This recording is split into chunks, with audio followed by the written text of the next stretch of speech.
जब भी कश्मीर की बात होती है तो वहां अब्दुल्ला परिवार हो, मुफ्ती परिवार हो, या सारी पार्टियां मुस्लिम वोट बैंक की राजनीति करने में लगी हैं, ये आप जानते हैं, और इसमें कांग्रेस भी पीछे नहीं। लेकिन कश्मीर का इतिहास सिर्फ ये नहीं है कि ये मुस्लिम बहुल इलाका है। कश्मीर का इतिहास वो है, उसकी हिस्ट्री वो है जो हमें बताई नहीं जाती। कश्मीर का वो इतिहास हमेशा गायब कर दिया जाता है जब कश्मीर हिंदू बहुल था और यहां पर हिंदू राजाओं का शासन हुआ करता था। आप में से बहुत सारे लोगों को शौक लगेगा कि कश्मीर में हिंदू राजाओं का शासन था। अरे बॉस, ऐसे ऐसे हिंदू राजा जिनके बारे में आप सुनेंगे तो हैरान रह जाएंगे। कश्मीर के उसी इतिहास का चैप्टर हम लेकर आए जिसमें कश्मीर के पुराने गौरव और उन हिंदू राजाओं के बारे में आपको बताऊंगा जो इतिहास के पन्नों में खोसे गए या जानबूझकर खोने पर उन्हें मजबूर कर दिया गया। आज आपको बताएंगे कश्मीर के उस दौर के बारे में जब हिंदू साम्राज्य हुआ करता था और ऐसे ऐसे राजा हुआ करते थे जिनको, उन हिंदू राजाओं को कश्मीर का सिकंदर कहा जाता था, जिसने चीन तक जीत लिया था, अपना चीन के आसपास तक अपना साम्राज्य फैलाया था, रूस तक अपना प्रभाव फैलाया था, महमूद गजनी को बुरी तरह हराया था, जिसके सामने अरब हमलावर हाथ बांधे खड़े रहते थे, जिसने विश्व प्रसिद्ध मार्तंड सूर्य मंदिर बनवाया था। ऐसे ही एक हिंदू राजा का नाम था ललितादित्य मुक्तपीड़, जिसके दौर को कश्मीर का गोल्डन पीरियड कहा जाता है। आप में से कितने लोगों को ललितादित्य जी का नाम पता है? नहीं पता होगा। मुगलों का इतिहास पूरा पता होगा। आपको कश्मीर के हिंदू राजा ललितादित्य के बारे में बताऊंगा, लेकिन उससे पहले कश्मीर कैसे बसा यह बताता हूं। कश्मीर के बसने को लेकर मुख्य तौर पर 3 कहानियां हैं। पहली कहानी कश्यप ऋषि से जुड़ी हुई है, जिसके बारे में नीलमत पुराण नाम की किताब में लिखा है कि कश्मीर में सतीसर नाम की एक विशाल झील हुआ करती थी। सतीसर झील में जलोद्भव नाम का राक्षस रहता था। कश्यप ऋषि ने वरामुला की पहाड़ी का एक हिस्सा काट के झील सुखा दी। झील का पानी सूखने के बाद जलोद्भव राक्षस मारा गया। कश्यप ऋषि के नाम पर वहां कश्यपपुरा नाम का नगर बसा। इसी कश्यपपुरा को अब कश्मीर के नाम से जाना जाता है। यह पहली कहानी। कश्मीर के बसने की दूसरी कहानी सूफी ख्वाजा आलम की किताब वाक़यात कश्मीर में मिलती। उसके मुताबिक कश्मीर में पहले चारों तरफ पानी था और उस पानी में एक राक्षस रहता था।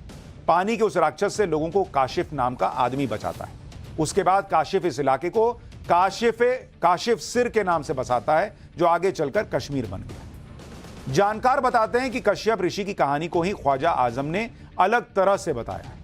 कश्मीर के बसने की जो तीसरी कहानी है उसका जिक्र चीन के यात्री हुएनसांग ने किया था, जिसके मुताबिक कश्मीर एक झील थी जिसमें नाग रहते थे। भगवान बुद्ध ने कहा था कि उनकी मृत्यु के बाद मध्यांतिक नाम का बौद्ध कश्मीर जाएगा। मध्यांतिक कश्मीर जाकर एक नगर की स्थापना करेगा। भगवान बुद्ध की मृत्यु के बाद मध्यांतिक कश्मीर आया और झील सुखाकर नगर की स्थापना की। यानी कश्मीर को लेकर अलग अलग कहानियां हैं, लेकिन कश्मीर के इतिहास के बारे में सबसे प्रामाणिक जानकारी 1960 के दशक में मिली, जब श्रीनगर से 8 किलोमीटर दूर बुर्ज होम नाम की जगह पर खुदाई की गई। ये तस्वीरें बुर्ज होम की ही हैं। खुदाई से पता चला कि इस जगह पर 3 से 5 हजार साल पहले इंसानी आबादी थी, लोग वहां रहते थे। हालांकि यह साफ नहीं हो पाया कि 5000 साल पहले के लोग किस धर्म या संप्रदाय को मानने वाले थे, लेकिन इतना तय है कि कश्मीर का इतिहास 5000 साल पुराना है और इतना ही पुराना भारत का भी इतिहास है। कश्मीर के इतने पुराने इतिहास में हिंदू राजाओं के चैप्टर की चर्चा नहीं होती। कश्मीर में सनातन के ऐसे ऐसे प्रतीक हैं जो हजारों साल पहले से मौजूद हैं, लेकिन उनकी चर्चा बहुत कम होती है। कश्मीर के उसी हिंदू गौरव के बारे में आज आपको बताना चाहता हूं। जैसे हमने पाठशाला में आपको हिंदू चोल राजाओं के बारे में बताया था, आज आपको कश्मीर के हिंदू गौरव के बारे में बताता हूं। कश्मीर के हिंदू गौरव का सबसे बड़ा चेहरा आप कह लीजिए या महत्वपूर्ण चेहरा कह लीजिए, राजा ललितादित्य, जिसे कश्मीर का सिकंदर कहा जाता था। ऐसा राजा जिसके दौर में कश्मीर में सनातन का डंका बज रहा था। राजा ललितादित्य का प्रभाव चीन से लेकर रूस तक फैला हुआ था। दक्षिण भारत के चोल राजाओं की ही तरह ललितादित्य ने भी कई विजय अभियान चलाए थे और उसमें जीत हासिल की थी। राजा ललितादित्य को कश्मीर का सबसे ताकतवर राजा माना जाता है। कश्मीर के इतिहास पर सबसे प्रामाणिक किताब कल्हण की राज तरंगिनी को माना जाता है। यह किताब इतिहासकार कल्हण ने 12वीं शताब्दी में लिखी। इस किताब के मुताबिक राजा ललितादित्य कारकोट राजवंश के 5वें राजा थे। कारकोट राजवंश की स्थापना 1400 साल पहले 625 ईस्वी में हुई थी। ललितादित्य 724 से 761 ईस्वी तक यानी 37 साल तक कश्मीर के राजा रहे। राजा ललितादित्य ने 14 साल तक सैन्य अभियान चलाए और राज्य का विस्तार किया। राजा ललितादित्य का साम्राज्य पंजाब, बिहार, बंगाल, ओडिशा से लेकर अफगानिस्तान तक फैला था। बंगाल की खाड़ी से कैस्पियन सागर तक ललितादित्य का प्रभाव था। कैस्पियन सागर से सटे देशों में रूस और तुर्कमेनिस्तान भी आते हैं, यानी रूस तक कश्मीर के हिंदू राजा ललितादित्य का प्रभाव माना जाता था। इतना ही नहीं, कश्मीर के राजा ललितादित्य ने तो चीन तक अपना साम्राज्य फैलाया, ऐसा भी माना जाता है। कश्मीर के राजा ललितादित्य ने चीन का कुछ हिस्सा अपने साम्राज्य में मिला लिया था। यह मैप देखिए, इसमें चीन का शिनजियांग प्रांत दिख रहा है और इसके बगल में अफगानिस्तान भी दिख रहा है। अफगानिस्तान के साथ साथ चीन के शिनजियांग प्रांत के बड़े इलाके पर राजा ललितादित्य का शासन था, ऐसा माना जाता है। राजा ललितादित्य के चीन के कुछ इलाकों पर कब्जे के बारे में किताबों में लिखा है। अमेरिका की यूनिवर्सिटी ऑफ विस्कॉन्सिन में प्रोफेसर आंद्रे विंक ने अपनी किताब अल हिंद में लिखा है कि 7वीं सदी में सेंट्रल एशिया के तमाम राज्यों की हालत खराब थी। इसका फायदा उठाते हुए ललितादित्य ने सेंट्रल एशिया के कई इलाकों पर जीत हासिल की और वर्तमान चीन के शिनजियांग प्रांत का बड़ा हिस्सा भी जीत लिया। मतलब विदेशी लिख रहे हैं किताब में, हमारे यहां कितनी किताबों में यह पढ़ाया गया, सोचिए। राजा ललितादित्य ने जब एशिया में अपना सैन्य अभियान शुरू किया और चीन तक पहुंच गए तो उस समय ललितादित्य की सेना का कैसा खौफ था, उसके बारे में जर्मनी के इतिहासकार हरमन गोइट्स ने अपनी किताब studies in the history and art of Kashmir and the Indian Himalaya में लिखा है। उसने लिखा कि ललितादित्य ने न सिर्फ तिब्बत पर अधिकार किया बल्कि चीन पर भी हमला किया। ललितादित्य ने चीन के शिनजियांग प्रांत के तरीम बेसिन पर अटैक किया और तकलमकन और गोबी डेजर्ट पर अधिकार कर लिया। उसके बाद ललितादित्य ने कूचा और तुर्फान पर अटैक किया।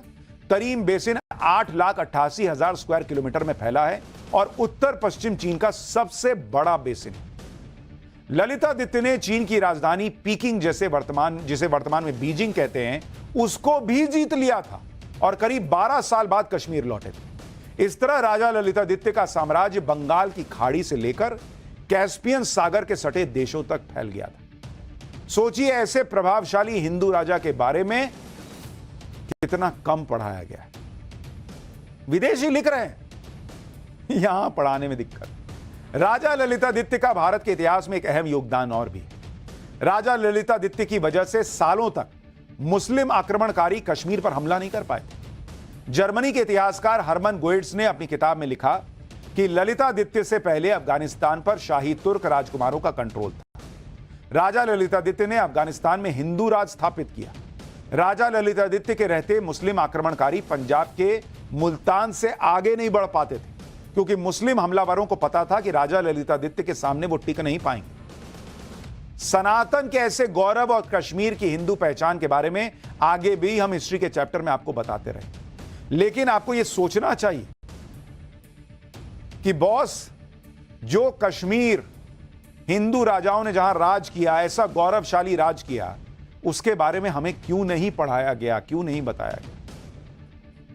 और आज तो आपको अभी ये चैप्टर चूंकि यहीं खत्म कर रहा हूं, कल आपको विस्तार से बताऊंगा इस चैप्टर के पार्ट 2 में कि जब कश्मीर में हिंदू राजाओं का ऐसा राज था तो फिर कश्मीर अचानक मुस्लिम धीरे धीरे करके मुस्लिम बहुल प्रदेश कैसे बन गया, क्या हुआ वहां पर, इन राजाओं का राज कैसे खत्म हुआ, इसका चैप्टर कल भी खोलूंगा, तो कल भी जरूर जुड़िएगा पाठशाला।